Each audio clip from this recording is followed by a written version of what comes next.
No,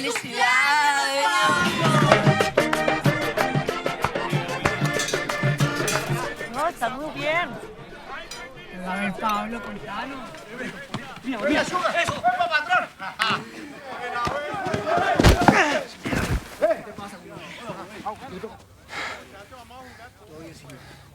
¡Paiso! ¡Paiso!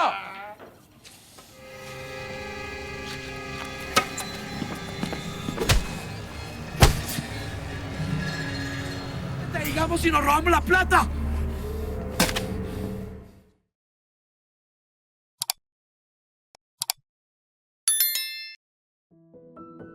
Well, hello people. Apa kabarnya nih? Semoga sehat selalu ya, biar bisa terus nonton video dari Plus Plus. Kali ini akan sangat spesial, karena kita langsung ngebahas 2 episode series Narcos. Artinya sekaligus mengakhiri season yang pertama ini. Nah, di episode sebelumnya, Pablo sudah sepakat menyerahkan diri ke pemerintah dan akan dihukum di La Catedral, sebuah penjara buatannya sendiri yang katanya mewah banget. Buat yang penasaran dengan kehidupan Pablo di sana, kita langsung aja ke ceritanya. Tapi sebelum mulai, buat kalian yang mau tahu update tentang kita, bisa follow akun Instagram @plusplus__.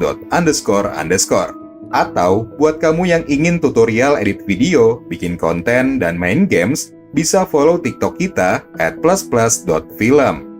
Oke, langsung aja. Jangan lupa matikan lampu, pasang headsetnya, and this is it. Narcos, Season 1, Episode 9 dan 10. No playing, happy YouTube, and chill.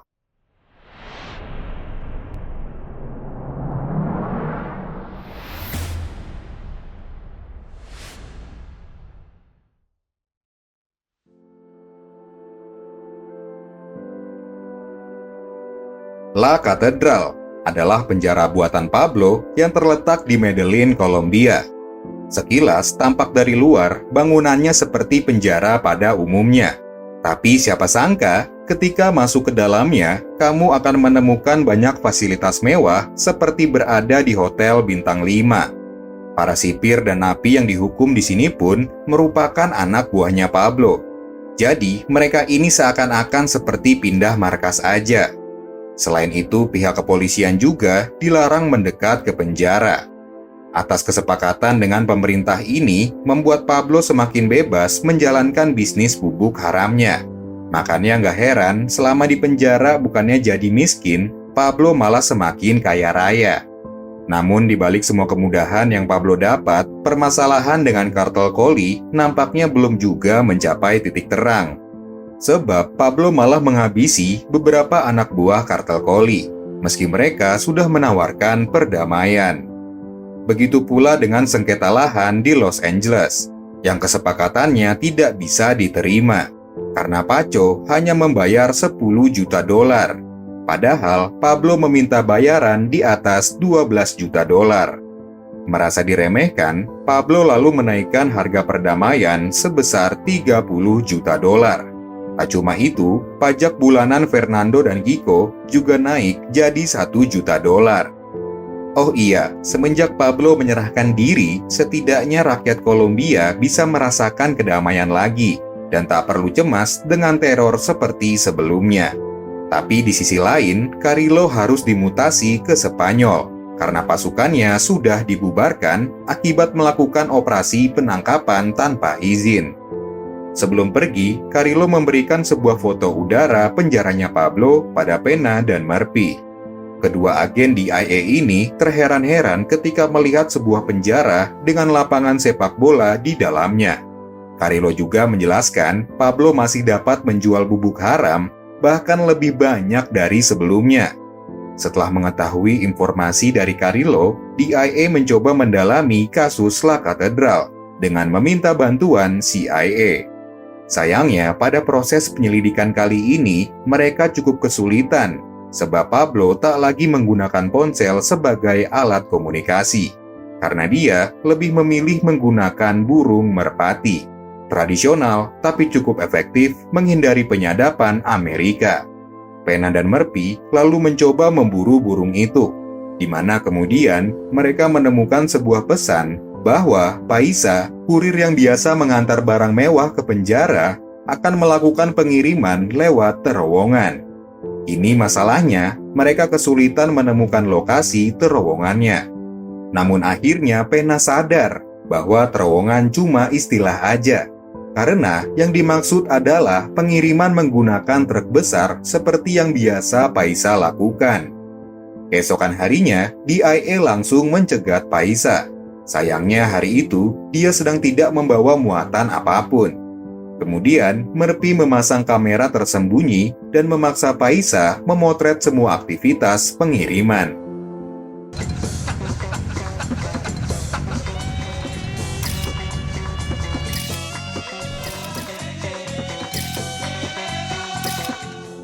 Setelah mendapat beberapa foto dari Paisa, DIA langsung melaporkannya pada Gaviria. Akan tetapi di sini Gaviria terlihat seperti tidak memperdulikannya, karena menurutnya lebih baik Pablo berpesta di penjaranya daripada harus melakukan teror hingga jatuhnya korban jiwa. Sikap Gaviria ini membuat Pena dan Murphy kecewa sekaligus putus asa, padahal bukti yang mereka kirim sudah sangat-sangat jelas. Kemudian kita diperlihatkan keluarga Pablo yang mengunjungi La Catedral untuk merayakan pesta ulang tahunnya Pablo. Selain keluarga, pesta itu dihadiri oleh Judy, istrinya Kiko Moncada. Suasana di sana tiba-tiba berubah ketika Judy malah berbicara mengenai keluhan Kiko tentang kenaikan pajak yang Pablo berikan. Untungnya, istri Pablo mengalihkan suasana dan meminta Pablo bermain bersama anaknya. Namun nampaknya aroma pengkhianatan makin tercium saat Pablo mendapat kabar dari anak buahnya bernama Valesco tentang seorang petani di Rio Negro yang menemukan uang berjumlah $3 juta terkubur dalam tanah di lahan milik Fernando dan Kiko. Karena si petani itu tahu kalau uang tersebut milik narkoboy, dia pun mengembalikannya ke anak buah Valesco. Di sini Valesco teringat kalau Kiko dan Fernando pernah bilang kalau bubuk haram yang mereka kirim sebanyak 250 kg disita polisi di Boyacá. Nah, kebetulan nilai pengiriman itu sama dengan jumlah uang yang ditemukan. Lalu untuk membuktikan tuduhan tersebut, Pablo memanggil Kiko dan Fernando ke La Catedral. Di sana mereka dicecar habis-habisan oleh Pablo. Karena memang sebelumnya Judy sempat mengatakan kalau Kiko mengeluh besarnya jumlah pajak. Kiko lalu mencoba meyakinkan Pablo kalau mereka tak ada niatan sedikit pun mencuri uang atau berkhianat darinya. Apalagi Pablo sudah dianggap seperti saudaranya sendiri. Keadaan sempat tenang sehabis itu. Nampaknya Kiko berhasil meyakinkan Pablo. Namun hal mengejutkan terjadi saat Kiko dan Fernando akan pamit pulang. Mereka berdua dihabisi oleh Pablo beserta anak buahnya.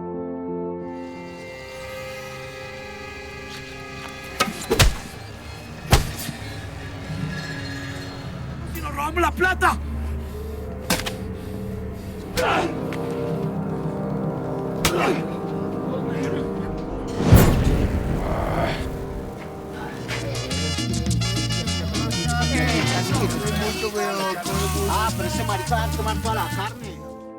Kabar tewasnya Kiko dan Fernando ternyata mulai menyebar. Paco mencoba memanfaatkan situasi dengan menyuruh Navegante yang saat ini sudah menjadi anak buahnya untuk menghubungi DIA.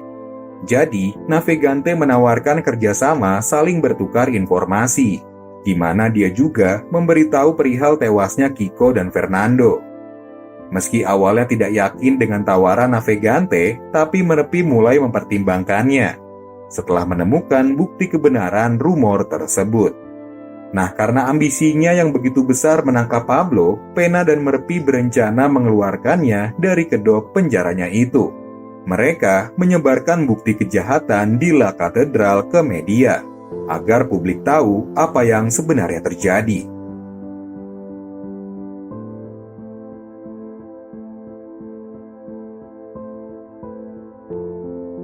Tak lama setelah itu, berita hilangnya Kiko dan Fernando menjadi viral di seluruh Kolombia.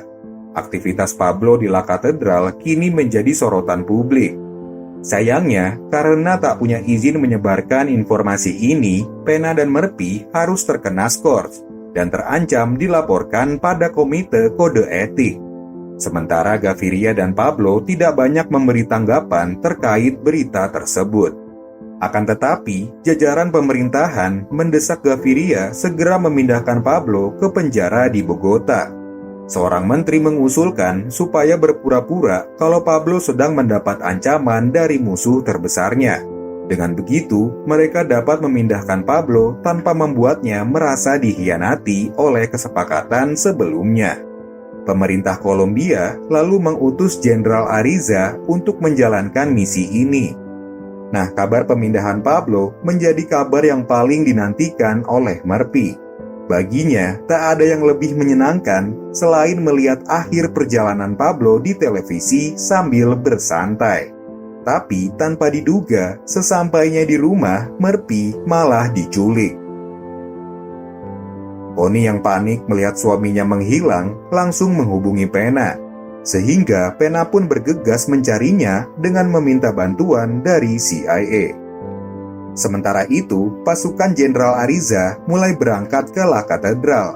Victoria yang melihat rombongan tentara langsung menelpon Pablo untuk memastikan keadaannya. Tak berselang lama, pasukan Ariza telah sampai di penjara dan langsung membentuk barikade. Melihat begitu banyaknya tentara dengan senjata lengkap, kemudian Pablo menyuruh anak buahnya mempersiapkan senjata. Tapi mereka tidak langsung berperang. Karena Pablo memilih cara damai dengan mengajak Gaviria berunding terlebih dulu. Lagi pula dia sadar tidak akan bisa menang melawan pasukan sebanyak itu. Sebab kalau Pablo sampai dibawa keluar dari penjara, maka bisa jadi dia akan diekstradisi atau bahkan tewas. Sedangkan Gaviria sendiri saat ini akan mengutus Eduardo ke penjara untuk lebih meyakinkan Pablo agar mau dipindahkan ke Bogota. Dengan alibi, La Catedral harus direnovasi. Malam harinya, Eduardo akhirnya tiba di La Catedral. Dia sempat menanyakan pada Jenderal Ariza mengapa Pablo belum juga diamankan oleh pasukannya. Ariza menjelaskan kalau itu bukanlah wewenangnya, karena tugasnya hanyalah melarang siapapun keluar dan masuk penjara.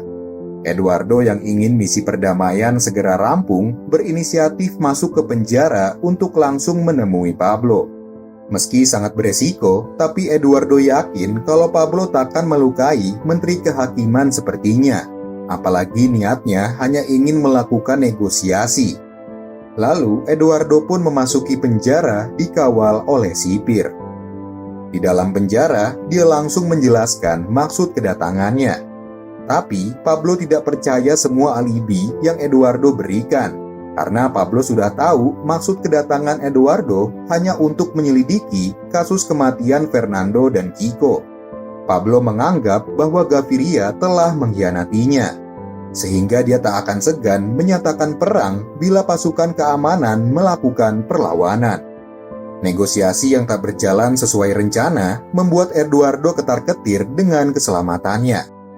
Dan benar saja, ketika akan keluar dari penjara, Pablo malah menahan Eduardo.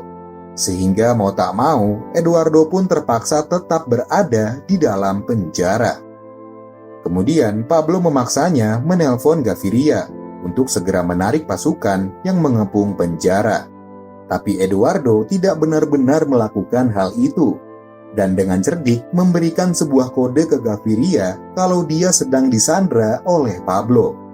Atas saran dari para menteri, Gaviria lalu menutup telepon tersebut agar dia tidak dipaksa melakukan negosiasi yang jika tidak terpenuhi bisa membahayakan nyawa Eduardo. Gaviria lalu membalas tindakan Pablo ini dengan mengirim pasukan khusus ke La Catedral.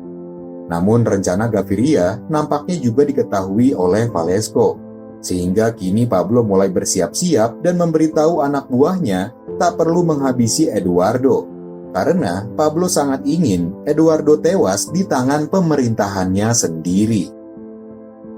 Di tempat lain, Pena masih sibuk mencari keberadaan Murphy yang sampai sekarang belum jelas kabarnya. Tapi, saat Pena melapor ke duta besar, Murphy sudah lebih dulu berada di sana. Usut punya usut, ternyata penculik Murphy adalah Paco Herrera. Dia sengaja melakukan hal ini karena sebelumnya Murphy tidak mau diajak kerjasama dengan kartel Poli, sehingga Navegante membawanya ke hadapan Paco untuk melakukan negosiasi. Tapi karena masih menolak juga, Paco lalu mengancamnya akan membocorkan rahasia tentang seorang wanita yang menjadi korban salah tembak saat memburu Poison. Tak ingin karirnya hancur, Murphy akhirnya terpaksa menerima kerjasama dengan kartel Poli. Sementara itu, Pablo dan beberapa anak buahnya terlihat bersiap-siap untuk melarikan diri, menghindari pasukan khusus yang mulai menyerbu ke dalam penjara. Tak lama kemudian, baku tembak antar kedua kubu pun tak dapat terhindarkan lagi.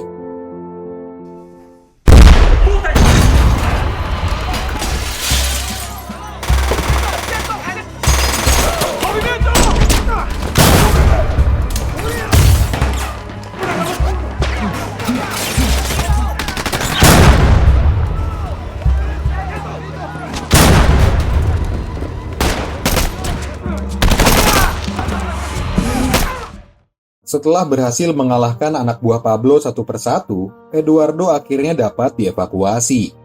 Pasukan khusus selalu memberi kabar ini ke kantor presiden. Sayangnya, malam itu mereka belum berhasil menangkap Pablo, karena dia kabur melalui terowongan bawah tanah. Akibat kaburnya Pablo dari La Catedral, mulai tersebar rumor bahwa perang akan terjadi kembali. Namun kali ini tak akan ada lagi negosiasi atau kesepakatan apapun, karena pemerintah ingin menghabisi Pablo Escobar. Episode 9 dan 10 pun selesai. Dan begitulah akhir dari series Narcos di season yang pertama ini. Buat kalian yang masih penasaran sama nasib Pablo Escobar, tunggu di season selanjutnya ya. Yang pastinya sangat seru karena banyak orang ingin memburu Pablo. Oke, mungkin segitu dulu video kita kali ini. Sampai berjumpa di video selanjutnya. Happy and chill!